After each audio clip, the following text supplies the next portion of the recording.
No,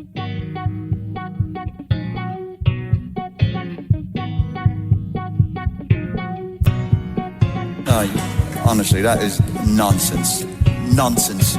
All nonsense. It's embarrassing. It's a disgrace. Yeah, I'm really disappointed about that question, but you thought obviously it's good. I enjoy every day.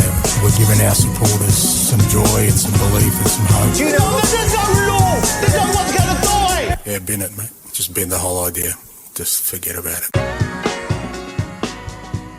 Hello, everybody, and welcome to a No Nonsense podcast. What a weekend of cup action!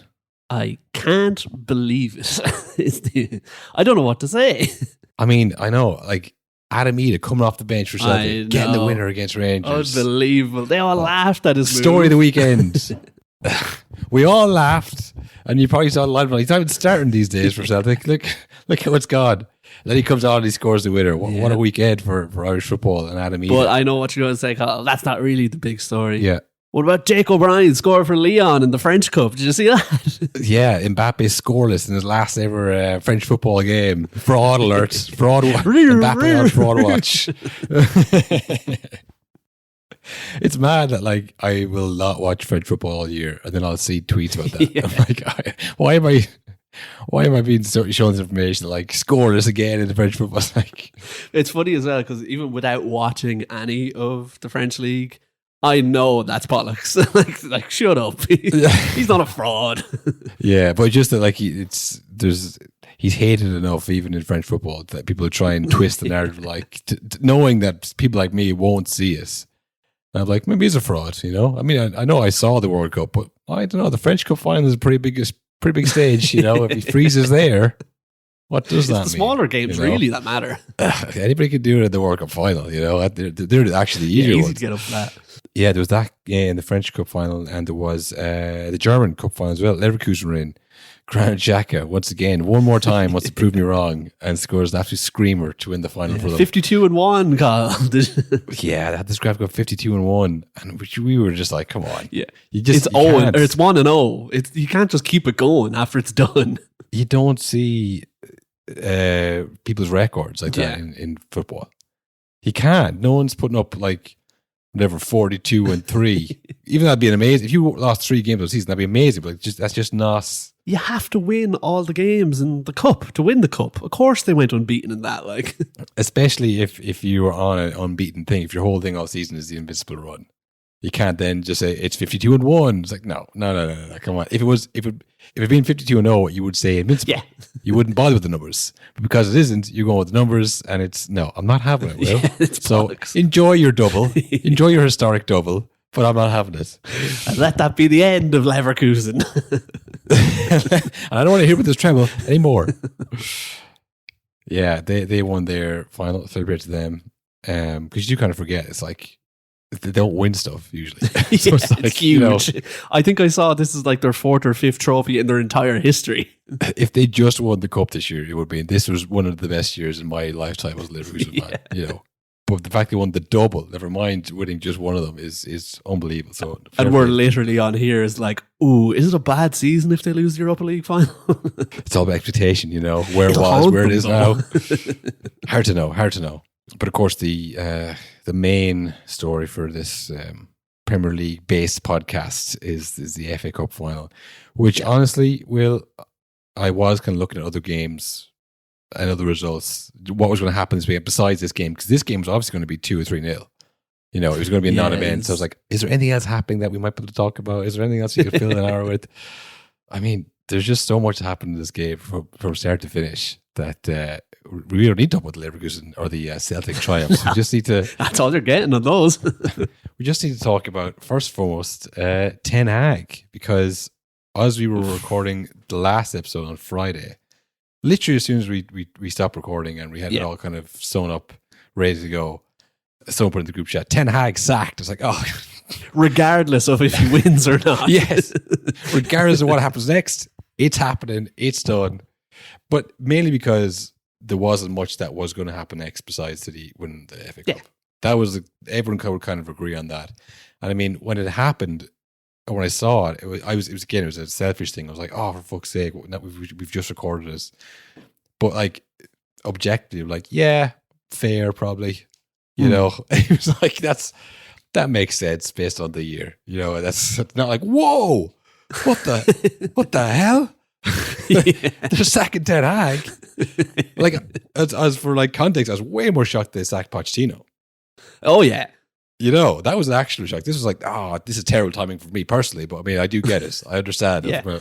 We spent the majority of that Patreon episode talking about how, like, well, you know, like a real well-run club would kind of fuck off the FA Cup final and they'd look at the whole thing of like, should he stay or should he go? But it's just, when it actually happens, it really does change everything. Like the whole vibe of everything changes, and it's like, you really got to sack this fella? Like, by the looks of what I just saw, all the players love him. He was smart to surround himself with the Starboys after the game. That was a smart PR move. Get the Starboys in and have like a pep moment where you point them. You're the best. I told you the best, didn't I? Didn't I tell you the best? It was an amazing moment as well, because a lot of people pointed out after the Carabao Cup final, there was pretty much the exact same shot with him with his arm around Kobbie Mainoo before Mainoo was playing for United, really. I think he might have had one or two starts, but he was saying like, me and you, we're going to win trophies together, I promise. So then it was like open goal for Ten Hag. Where's Kobbie Mainoo? Where's the camera? Yeah. It was actually a good game as well, to be fair. It wasn't like kind of a dour game like a lot of finals are. Like, I mean, I don't know how the Champions League finals going to go. I'd imagine like a 1-0 win to Real Madrid. It'll be heartbreaking. I think so. But this was good. Mainly, I suppose, the way United were playing on the counter-attack, which they've have such a good record against City. And it seems anytime United win, it's the same script every time. I don't know why Pep can't see this coming. But I don't know why Pep can't see it coming. And also, this is my main criticism of Ten Hag all season, and why I have been wanting him out, is like, especially when they don't have the players, this way of playing works for United. It always does. Why are we trying to not do this? It worked for under Ollie all the way up until they tried to change things. Just be a counter-attacking team. Who cares? Yeah, but is there an element of... Well, certainly I was watching the game. It was like, oh, here we go. Like, when are they going to score first? And I kind of felt like City had that same opinion of the game. It was like, all right, I guess typically what we do is just pass around and a goal happens. Not really sure what that in the middle is. Yeah. Like Homer, when he just do his box, Homer would be a boxer. He just used to stand there till he got tired. Like, that's what City kind of do. Like, they'll make a mistake. Don't worry. Not forgetting that, like, this is a final. This is a cup final. Yeah. Like, they probably won't make a mistake. Same as Atlanta. Like, they're not going to get tired. They're going to leave it all out of the pitch because it's the last game of the season. So it's like they're locked in. They're bloody ready, geeked up, quirked up, locked in. You know, they're not going to make a kind of silly mistake here. In fact, the person who made a silly mistake was the City players, Guardiola and Ortega. I mean, that was so annoying for me personally, Will. Because like, I knew he was a bad goalie. I knew he went down too early against Son. I knew he didn't have the time right in his head. Like, if you watch that goal back, he comes out. So far, he's actually outside the box when Guardiola headed it. So what was he thinking he's going to do? He couldn't catch it. He had no idea where he was. His spatial awareness was completely off. And Guardiola heads it over him, and he actually bumps Garnacho forward before heading it over to Get back, quick. Through ball, and heads it over Ortega. And then he's in. I was like... It's the worst possible player, I think, to be running in against you when that happens as well. Because he's just a teenager who, like, all he knows is run forward and he just does that all game. Whereas, like, I don't know, a more experienced player might not chase it in because they go, Guardiola has that covered, he's going to knock it back this way.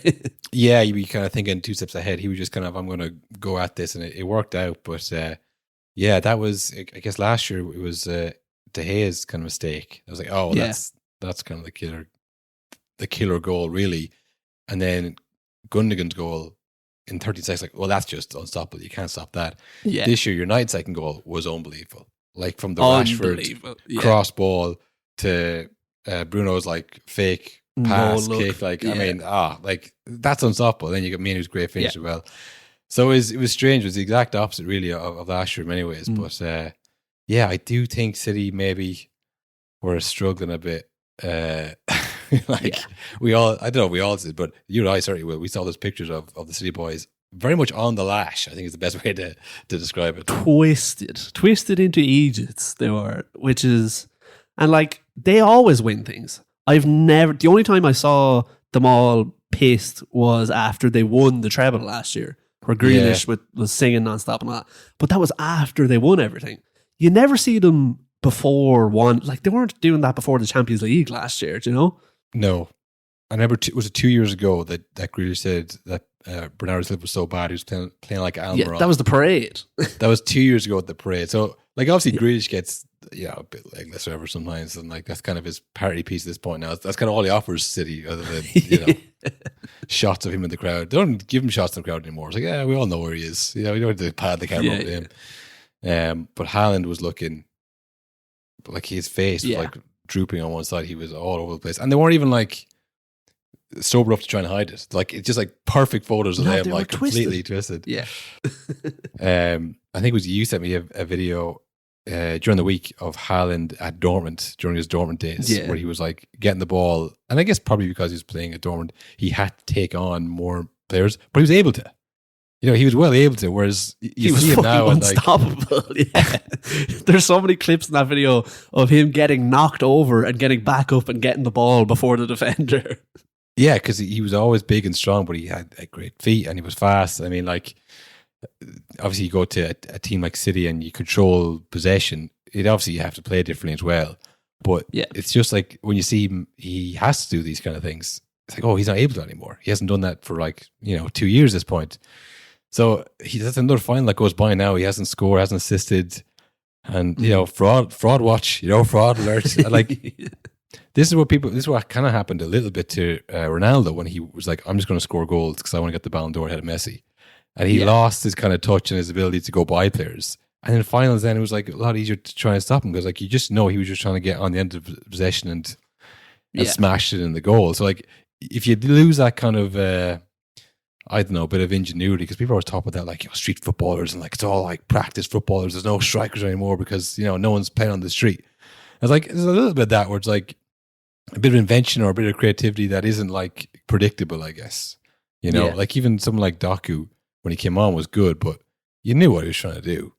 Like he was cutting in on that right side, and it eventually worked, and he got the goal. It's like, hey, all is well that ends well. And I've said this about Saka this year as well, like stopping someone and predicting someone are two different things. But like, there's not much kind of thing like, whoa, how did he move his body that way? How did he touch that? So like, I don't know, maybe in a game like that, and if you're not 100%, like maybe the Steelers weren't, then you need someone to do something a bit special to break down a team like that. But it's usually Foden's job this season. Yeah. I don't think Emmy played particularly well for City. No. And when Doku came on, it was like, just give the ball to him and hopefully he can break it down. But he was up against Wan-Bissaka as well, who that's his whole bread and butter, is trying to stop lads getting by him. It's, if you're cutting it back behind Wan-Bissaka, game over. You can't do it. But if you're just dribbling at him, he's pretty good at handling that. Yeah, I did think when the goal went in, I thought this is a big test now for United, because this has happened to them all season. Where they had seed, and maybe just wasn't enough left in the game, and maybe because it was Wan-Bissaka and that's what he was the best at. But they held on, and I think probably rightful winners in the end, which is crazy when you think the day before the game's in, they won fair and square. There was no controversy whatsoever. No, there was no offside or handball. It was just like no VAR involved. It was just better team on the day. Crazy. And I will say, when I was watching it in a vacuum, I was like, fuck City, fuck them. And then pretty much immediately after, I was like, this is it is Man United though. This is why I want City to win, because immediately it's like, Garnacho has more goals and finals than Henry. I'm like, here we go. Liverpool won a trophy, City won a trophy, United won a trophy, Arsenal haven't won a trophy in years. I was like, fuck. Ten Hag 2 trophies, Arteta 1 trophy. Yeah, Arteta fraud, all this kind of. I was like, this is why, because this doesn't happen if it's Man City. You don't see this as Man City. No one cares. Everyone moves on. We'll start again next season, lads. You all move on, and it's like, well, that's all right, because you can't laugh at them because you didn't win either. So it's like, I mean, immediately after, this is why it's never going to be in like an ABU thing, because it's too hard to not rub in someone else's face. That's half the fun. Rubbing someone else's face. It is literally. I had to watch the end of the game in the most stressful way possible. You saw I had it in the chat, and you were actually contributing to it. Couldn't get a stream up for the last few minutes. I was in the car, so I had to watch the game by constantly refreshing the score on the Google timeline and just watching the clock go.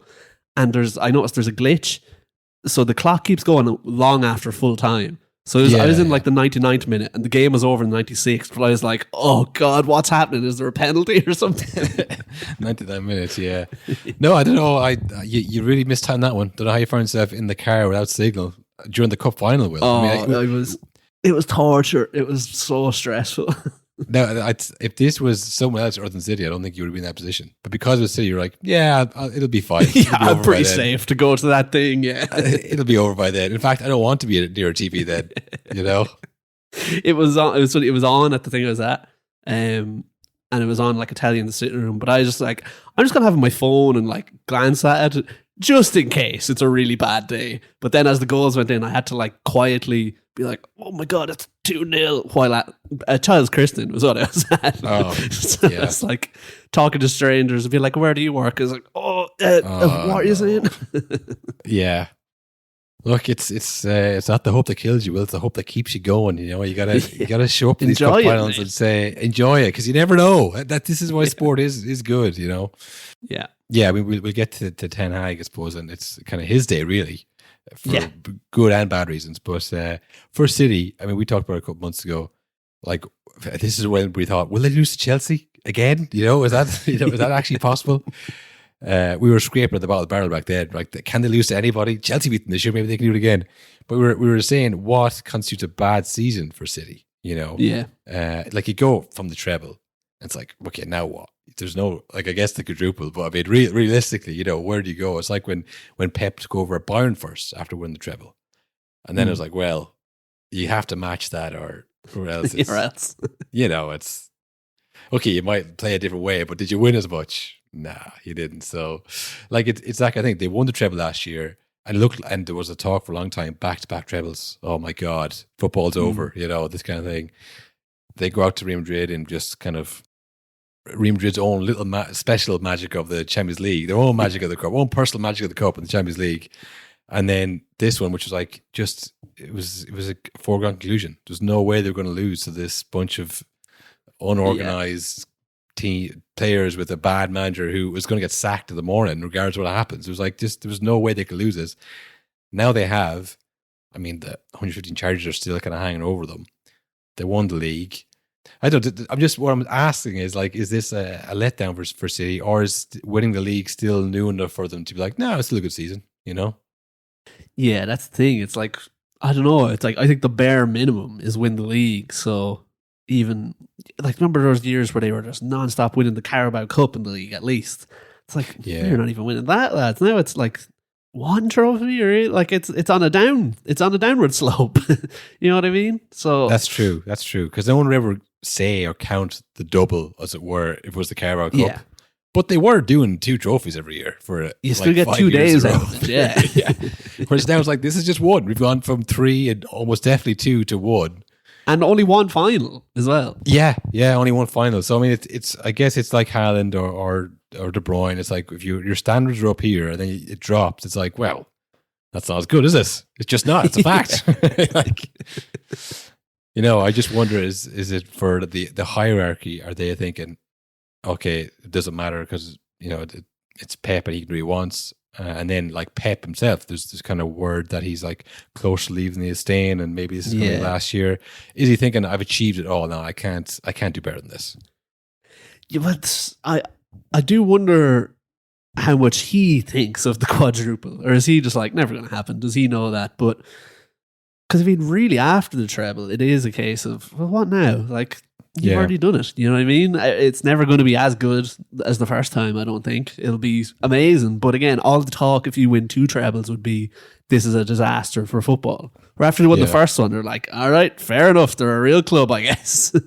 Yeah, it depends what Pep's motivation is. If he just loves the process of coaching and working people and developing players teams, like Phil Foden and that, like the day-to-day stuff, if he likes that, then stay at City as long as you can, because it's the best place to do it, because you got all the reasons. I mean, you're doing it on easy mode, like, not to be having a go at them, but like, if I'm saying if you genuinely like coaching and working with people, but like it's the kind of politics and like saying Bayern, like the Hollywood FC, because they have all the former greats who are on the board, and like, I don't think you're playing the kind of stuff we played in the 70s. I think we play better stuff. Just saying, just put it out there. Like, he gets none of that kind of like politics of it. So he can, if he does enjoy that side of it, that's the best place to go. If you're thinking challenges, anywhere else. Yeah, literally. Genuinely, like, because I mean, even PSG, they have the same amount of money, but they don't have the same setup that they have at City that they did for Pep coming in. So I mean, anywhere else would be more challenging.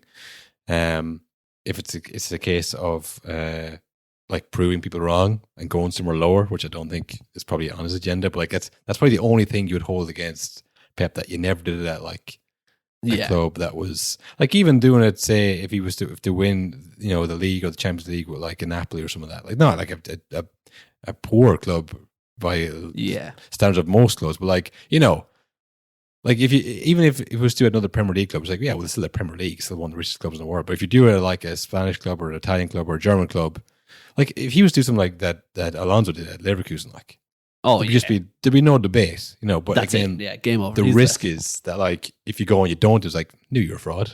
I've been saying this for years. Thank you for proving my point.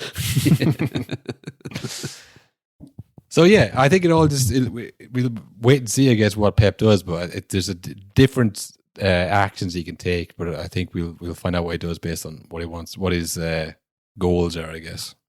Yeah, and it was interesting seeing De Bruyne going off in like the 70th minute. I don't know if he's fit fully but it's just stuff like that. It's like, ooh, are we in rebuild territory now? Where like all of the guys who were like absolute cornerstones of this team, it's like maybe they're not doing it as much as they used to on the grandest stage where you really need them. So it's like, fuck, is he going to be allowed long enough to start over from scratch, essentially, like get in a new core, a new spine to the team and build around it? I don't think he's sticking around for that long. So yeah, I wouldn't be surprised if he's gone at the end of this season. I think this season? Yeah, like at the end of 24, 25. Oh, damn! You got my hopes up there for a second. I was no, like, he's what? now he's sacked. After losing that FA Cup, not a fucking chance. No, you can't go like that. You can't go like a bitch. No way. Yeah. You got to come back and win a quadruple and then leave. No, he's winning the treble next season. Then he'll go. Yeah. Yeah, I think the quadruple, if he did that, would actually be worse for his legacy. Because like, that just proves you were playing on easy mode. Because that's ridiculous. Because no one does that, So yeah, I like to say that no one's really talking about Pep, because there's another bald fraud out there under his own pressure. Erik Ten Hag, as you mentioned there, he was done. He was finished. He was sacked regardless. Don't give me this FA Cup bullshit. You're not going to win it. Don't lie to me. You're gone. And this has been a terrible season for every stat imaginable, bar maybe the points, but like goals conceded, shots on target, all this kind of stuff. It's like been one of the worst seasons in history, and you're not going to win the FA Cup, so don't even bother. Stick around. You're gone. And no one heard that more than Ten Hag himself, I feel. Yeah, I mean, I guess for the players maybe as well, maybe they do like him. I thought, well, that's a bit harsh. Wait till afterwards, It seemed to rally them anyways, I see. It was a thing as well where a lot of his boys were back that were injured all season. Martinez was back, and Rashford was playing again. Like all these types of players were back. So I could see them being like, hey, we're not letting you go out like this. You brought us in here. We've been injured all year, yes, but we'll give it a good go on Sunday. And yes, we were fit for the last few weeks, but we were hiding in the tunnel. We wanted to play this game. We were trying to save your job here. I mean, that is like what they were getting criticized for, mainly by Wayne Rooney. Yeah.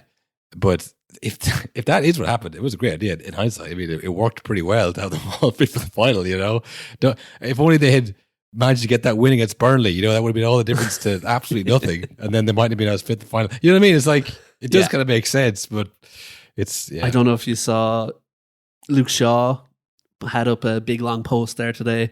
He's like congratulating the team and this, but he was obviously injured for the final.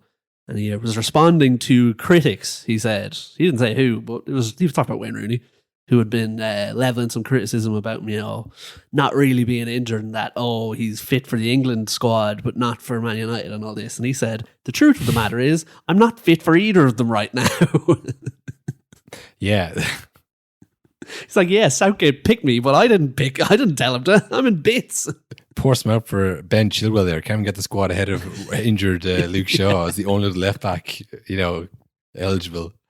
He loves Luke Shaw. He's in the squad. I don't care. First team shit. It's like, Gaffer, I can't run. It's like, shut up, Luke. You're going.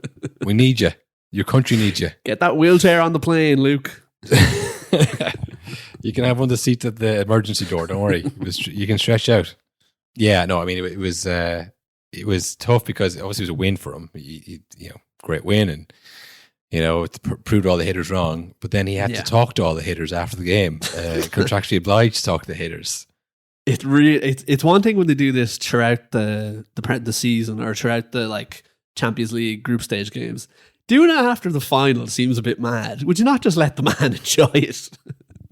Yeah, even when they win, obviously he did win, but it felt so weird. But when they win, it's all happy and they're celebrating with the squad. And then I guess one of the communications guy from Mainoo goes, "Sorry, Eric, they have to." Oh fucking hell! Yeah, Gary Lineker on BBC, and then Joaquin ITV and ITV as well. How many people have the rights to this? Also, there's a Dutch reporter there who says he knows really well from college. Oh my god. All right, let's give it a fucking, in the middle of your best moments, your relief and all that. You have to go and put on your media face again. I mean, the clip, I guess, that is going around is the one where Alan Shearer slammed him. I mean, maybe knocked him down a peg or two. Maybe we just play a clip. That you had a team out there today who've shown a great attitude, who've shown great ability, who've won every single tackle.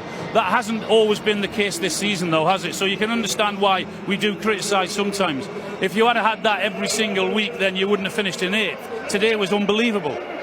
No, but we didn't have the players. And you are right, we have seen the same things. There was not always good football, definitely not. But we had to make all the time compromises. I'm now 2 years here, and probably maybe we had 3-4 times we had the full squad on board. Also today, some massive players like Harry Maguire, Luke Shaw, Casemiro not on board. Yeah, I can sense your frustration, and your frustration might be that this could conceivably be your last game. Do you know? Do you? I don't know. You don't. But it's.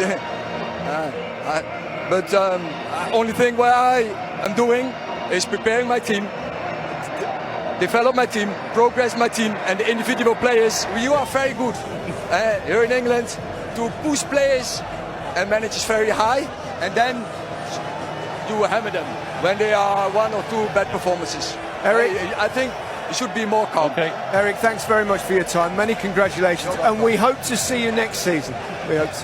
Thank you very much. Yeah, I don't know if he was ever built up to be put down. That's the thing. I think he was just put down for the last 2 years. I think that. Do you remember after the 4-0 loss to Brentford near the start of last season, where he had a 25-minute sit-down interview with Neville and Carragher, 3 weeks into the job? He was fighting for his life out there. I remember then he was like, listen, I don't have the players to play like Ajax did. These players suck, and I need to play a different way with them. And now he's saying, listen, what am I going to do? I was missing Harry Maguire all season, all right? My hands were tied. I had nobody else. It's like, well, you tried to sell him at the start of the season, and you wouldn't even let him leave because, well, not him personally, but this was a whole thing at the start of the season. They wouldn't pay him the money. They wanted to take a pay cut. Listen, Harry, I know we've treated you like absolute dog shit, but can you just forgo what you're owed to get the fuck out? Absolutely not. And now he's this rock of defense that I couldn't do without. That's why I finished 8th, because Harry Maguire wasn't fit. It's just there's a bit of this is a real sticking point for me because after game, I totally get all the calls for fuck, you can't sack him now, keep him. But it's when you play with all the players are back and you have Martinez and Varane and all this, and you do get results, he does tend to do well when he has the whole team. But you're always going to have injuries, and the problem is he doesn't really adapt when the injuries are there. And do you know who wasn't in the squad in the final? His boy Anthony. Do you know what I mean? He wasn't fucking involved in the game. He spent a fortune on him. And then that's the biggest one. That's the one that always Anthony's comes back. It's one. like, you love Anthony and everyone else thinks he's shite. You know? So you can't be saying I didn't have Harry Maguire. It's like, well, why are you playing him? Why is Ahmed Diallo played so little? You know, it's like, you can't have it both ways. Someone who saved him all season, who's like one of this club's top scorers, was McTominay, who played in the final, had a great game. Tried to sell him at the start of the season as well. Like, so I totally see you also why they were like, regardless of if you win or not, you're out of here. Yeah, well, because this is the thing. You can't just come out and say, I don't know, lads. I mean, a lot of football is just kind of random, you know. I know that they pay me millions per year, but I'm not really in true, control it is. of everything, you know. So you have to come up with these kind of excuses. But like when you catch yourself in a lie like this, like, come on, you can't be saying I was missing Harry Maguire. Like, you were prepared to get rid of him at the start of the season. So I mean, what would happen then?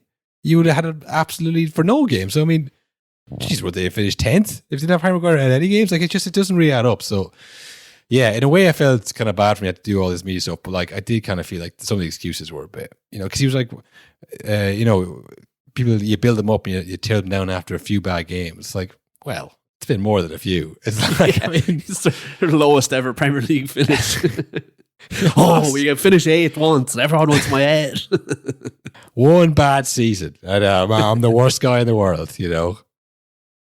I don't know. Yeah, I guess it's like, say, the way he's dealt with players as well. I mean, obviously, there's the Sancho and the Ronaldo stuff, which the longer time goes on, it's like maybe that wasn't the best way you could have dealt with that. I mean, no one really talks about it anymore because it's kind of gross to talk about, I guess, in any way. But like the Greenwood stuff was kind of weird that he wanted to stay. He was all about Greenwood. I don't know if you saw the interview he did before the FA Cup final, where it's like it felt like this was his interview in case they lost and he got sacked, and he like was telling some home truths to people. And he was saying like how tough it was with the injuries and all this, blah, blah, blah. It was a Dutch interview as well. So it was probably with a channel that he trusted. He could tell him whatever he wants. But at the end of the interview, and it's all about Man United, just out of nowhere, he throws in. And also, I thought it was disgusting how Ajax dealt with Mark Overmars. It's a disgrace that they kicked him out of the club. Oh, okay. Wow. It's like, why are you bringing that up? Yeah, for anybody who doesn't know about Mark Overmars, he was sending weird emails to female staff. He was sending pictures of his genitals to female staff, and lots of female staff, and all out of the blue. But he's a hell of a football director. He's one hell of a director. He was one of the best damn football directors this country's ever seen. Yeah. Going into the FA Cup final, that was the last thing I saw before the FA Cup final. I was like, oh, this is going to be a rough day. Yeah, I mean, so there was the Greenwood stuff, the kind of way that De Gea was just kind of told to get the fuck out of the club as well. It's like his, and then even the Maguire stuff. Like we said, he has an extremely thick skin these days, Harry Maguire. But like that was rough. Like to be like, no, just be sound and take the pay cut. Just like forget about the money. Just get out. It'd be better for everybody. Fuck off to West Ham, will you? Will you ever do anything right? You know, and then like, okay, it worked out fine because of who Harry Maguire is, I guess. But like, you then have to turn to him and go, listen, big man, you know, H. we need you. Listen, H. We need you and Johnny Evans to do a job as a centre back. It's like, Johnny Evans, when did he get here? Imagine being Johnny Evans. You've come in last summer, do a bit of training, stay fit. You know, maybe you might get a job, a game or two, or a club at League Two or something. And you end up like having to save Man United in the FA Cup final. He's now won every trophy possible. Yeah, he's won it all. I've seen that. He's won it all now. We're coming for you, Arsenal. Yeah. No, I think that the whole season has been... It's actually what we were talking about last week. It was that all season long, Arsenal fans would have been happier because week to week, they were beating teams 5-0, 6-0, you know, winning big games against Tottenham and Liverpool. And it was like, this is a great time to be an Arsenal fan. Yeah. End of the season, it's like, we've won nothing again and people make fun of us. Whereas all season long, United, people making fun of them, and now you're a joke club, and you know, you give a bald fraud manager, and starboy this, starboy that, you know, Bruno overrated. And then in the end, it's like, we won. You know, so it's like, another trophy. So like it's one of those things. It's like, your head would be spinning. Like if you're the ownership of Man United, you work there, you've lived this, you work there, you're all season long like, this is another disaster. Now at the end, people are like, we won again. Like, how are you going to sack a winner? It's like, yeah, but don't you remember October? 2 trophies, 2 seasons. Yeah, and then he has the gall to come out after, like, hey, listen, they sack me, I go on winning. That's what I do. That's I what win I do, everywhere I baby. go. You know? It is funny he said that. He's like, I win everywhere I've ever been, every season. And apparently he's literally won a trophy every season of his career as a full-time manager, which is mad. Yeah. But he's also managed Ajax and Man United in that time. So like, yeah, you would win things, wouldn't you? You have a lot of money and you're like established in both of those countries.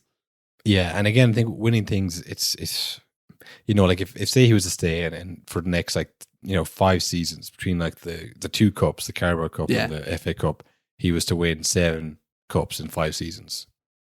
But would you rather he won 1 Premier League in that 5 seasons? Yeah, that's the thing. That is, do you know what I mean? That's the real goal. When you think you're not going to win the FA Cup and you win it, it's like, holy shit, like we won it. Exactly, like, yeah. Going into the season thinking, we're going to compete this year. This is going to be the year we're going to actually, with a chance. And then you end the season win the cups, like, yeah, but that's not what we thought we were going to be, Yeah. So because the season went so low, it was like, God, we're going to finish fucking mid-table. And then you finish with the cup somehow. I was like, whoa, that was actually pretty good when you think it. I was like, no, it wasn't. Like, now it seems good because you didn't think it was going to happen. But I mean, yeah, like say they were playing Coventry in the final and they won the FA Cup with the season. You'd be like, well, yeah, he beat Coventry. Like, that's not fucking good. But because it was City as well, it was like, whoa, we beat the unbeatables. Think how close they came to losing to Coventry as well. Like, that was nearly a disaster. Yeah. Well, think back at the run against Liverpool. Like, oh my God. The Liverpool game, the Coventry game, and then that is fucking crazy. Legendary run, to be fair. That is honest to God. Cult hero FA Cup run. A spare thought also we were talking there about, like, if you're an Arsenal fan, your head would be spinning. Imagine if you were a Chelsea fan. You're top of the world. You're finished fifth. Yeah. Or you've got Sixth. Poch in. You finish 6th. Poch is in. Things are looking good. Okay, Poch is gone. That's annoying. Well, at least we have the Europa League next year. Nope. You're in a playoff for the Conference League now because Man United somehow scraped the FA Cup. Yeah, it comes at you fast, doesn't it? That's mad. United finished 8th and they're in the Europa League. That's so mad. I do feel that was kind of karma for Chelsea. Like sacking Poch, like that was the wrong move. Like that's going to come back to bite you. And then it's like, I mean, Poch is a genius for first of all. How he saw this coming. He went into that meeting and was like, they were probably like, so Poch, great year. You really turned around. I mean, this is fantastic. Anything you want next season basically is yours. Like, oh yeah, well, can I have €1 billion again? It's like, well, maybe not $1 billion, Mauricio. Well, I can't work like this. I can't work in these conditions. I'm handcuffed. Thank you. Goodbye. I was like, well, if you really want to leave, Mauricio, we'll accept your resignation. That is true. I want to leave. Mutual consent. Mutual consent me out of here. And now he's one of the hottest badges out there and Chelsea in Conference League. I mean, I don't know how he's seen this coming. Do you think maybe Todd Bowley didn't know this was a possibility? So Poch met him during the week at the end of the season. Yeah. And Bowley was like, look, you've guaranteed Europa League football. And Poch was like, well, I haven't guaranteed. I mean, Bowley's like, so who should we get in for the Europa League? And then maybe Poch thought, do you know what? Actually, I think I'm going to leave. something big might happen this week that's really going to spin your head. Like, the jokes aside, that's genuinely more likely than anything else. So, like, he not even that he didn't know that there was a possibility, but just looking at it, like, statistically, probability, it's probably wrapped up. I think we could get something really good for the Europa League now, the odds of Man United being City, that won't happen. So I'm going to make a business decision here, get rid of Poch and maybe get in some new, young, hot manager. Let's get Tuchel back. We'll go from Europa League to Champions League, and then we'll be right back at it. And this is just now backfired a little bit, maybe. I think that's probably more likely. Yeah, and Newcastle also now have no European football at all. They've been booted out of the Conference League to make way for Chelsea. So probably suits them better, to be honest.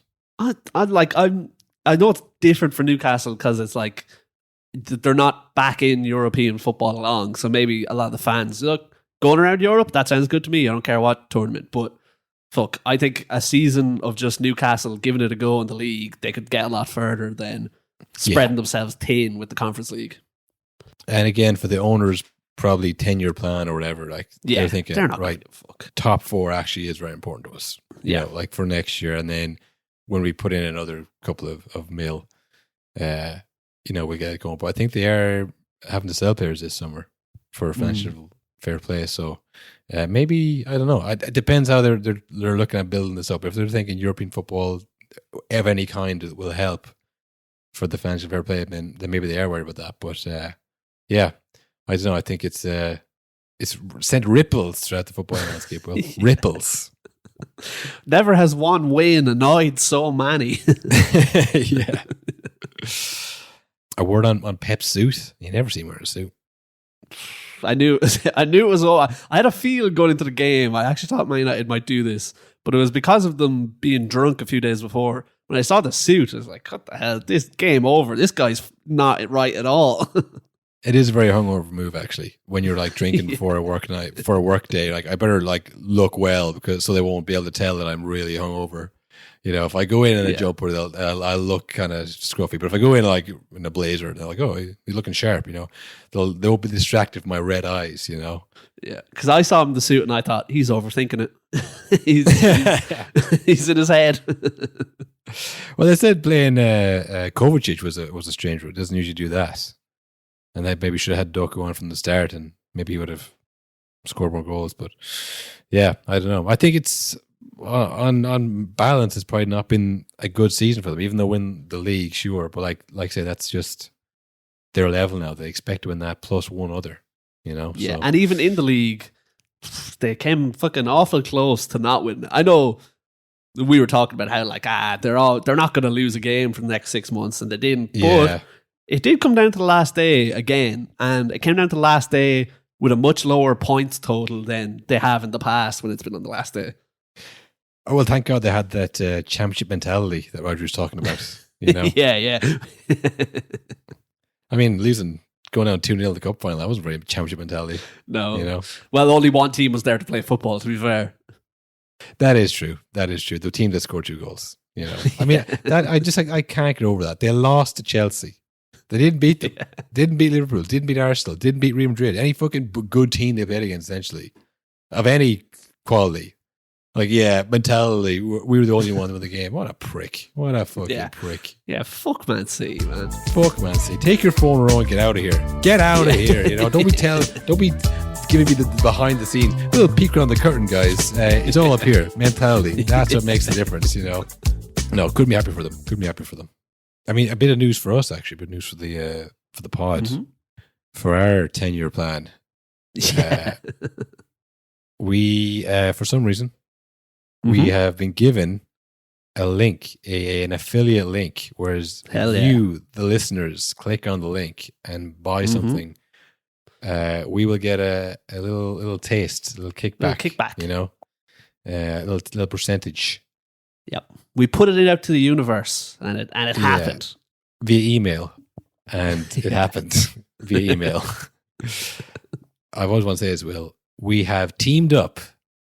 Oh yeah, we've teamed up with classicfootballshirts.co.uk. It's an easy one to remember as well. Classic Football Shirts does what it says in the tin. It's a load of pretty sick jerseys out there. I don't know if they're used or they new jerseys, but kind of retro jerseys.